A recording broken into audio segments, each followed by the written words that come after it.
Hi everybody, thank you for joining me. Here's another odd story. Two oil companies in Wyoming selling all assets, moving to Texas. Marathon Oil will sell its Wyoming assets to Merit Energy for $950 million, the company announced on Monday, in a deal that will see several of the Cowboy State's most productive fields change hands. It was announced in the middle of February. Marathon Oil wanted to sell all its assets in Wyoming as a part of a bigger plan to sell $750 million to $1 billion in non-core assets. The company has worked in Wyoming's oil fields for more than 100 years, but is focused more on production in Texas and North Dakota during the recent oil boom. Company spokeswoman Lisa Sinia said sales would proceed only if an acceptable offer is received. This is a valuable asset, and we would expect to get a fair value before agreeing to any transaction, while they sold it for $950 million. The sale includes Marathon's property in the Big Horn and Wind River basins and reflects the depths of the present downturn.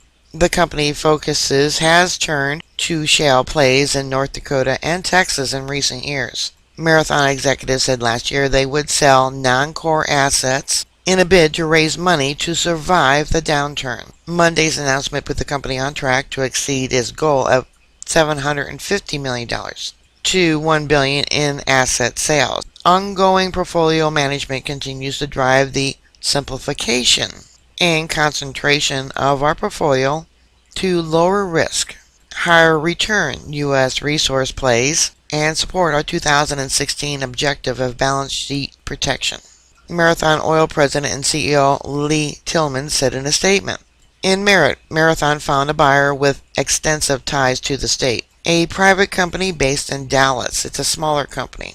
Merit was the second largest producer in the Big Horn Basin during 2015. The 2.7 million barrel Merit produced last year ranked 10th most in the state, according to Oil and Gas Conversion Commission statistics. Marathon, with a little over 7.1 million barrels, was third. Merit officials could not immediately be reached for comment Monday. So the little guy bought out the big guy. I thought that was odd. Marathon, in its statement, said its Wyoming fields recorded production of 16,500 barrels a day in the first quarter of the year. Many of the fields involved in the transaction are older and produce a variety of heavy and sour crude. Another company there in Wyoming this month announced Wyoming's largest oil field had been sold to a Texas energy company and a New York private equity firm. Also, again, another very small company. Fleur de Lis Energy and financial partner Colbert Kravis Roberts and Company announced the joint purchase of the Salt Creek oil field from Anadarko Petroleum Corporation for an undisclosed sum on Wednesday. The sale also includes the Monell Field and Lynch Field and the Howell Pipeline.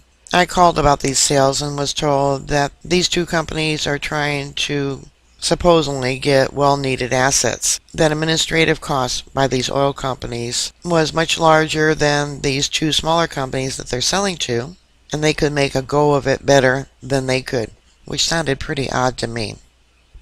These are their largest producing fields that they're selling. Why would you sell your largest producing oil fields? I inquired if the money was going to be reinvested into some other field someplace else, such as Texas and North Dakota, and I was told that there was no plans right away, that they would probably just sit on the money that they would acquire for a little while. These fields have over 2 billion barrels of original oil in place, with only a portion of that recovered to date. Fleur de Lis CEO Porter Trimble said in a release announcing the deal. These are exactly the type of long-lived oil assets we look to own and operate. The sale sends one of the company's oldest oil fields to a relatively new company in Fleur de Lis, a private energy firm based in Dallas. Fleur de Lis manages $1 billion to produce oil and gas in North America. Both of these oil fields are being sold to companies in Texas. I also asked about the recent activity of Yellowstone that's been in the news, if that possibly had anything to do with the recent sale, and was told that these companies are trying to get well-needed cash to keep their core base going. Salt Creek, about 40 miles north of Casper, accounted for 1/5 of all American oil output in the 1920s, but production there declined dramatically over the latter half of the 20th century. The field's fortune changed in 2002 when Anadarko purchased Salt Creek from Howell Corporation for $265 million. Linn Energy invested $400 million into the field in 2012 in return for a 23% ownership stake. Linn's ongoing involvement in Salt Creek was unclear. The release announcing the transaction did not mention the Houston-based company, and a Linn spokesperson did not return a request for comment. Rumors emerged in 2014 that Anadarko was looking to sell Salt Creek. A Reuters story from October said the Woodlands, Texas-based company had attached a $2 billion price tag on the field. So they're getting rid of their non-core assets. Getting rid of them all. Selling them. Going to put all the funds into administrative costs? I don't know. I'm wondering if they're getting out now before the rest of the herd starts to stampede. Put your thoughts and comments down below. Bookmark my site. I'll keep you up to date. Please stay safe, and I'll talk to you later. God bless you. Bye.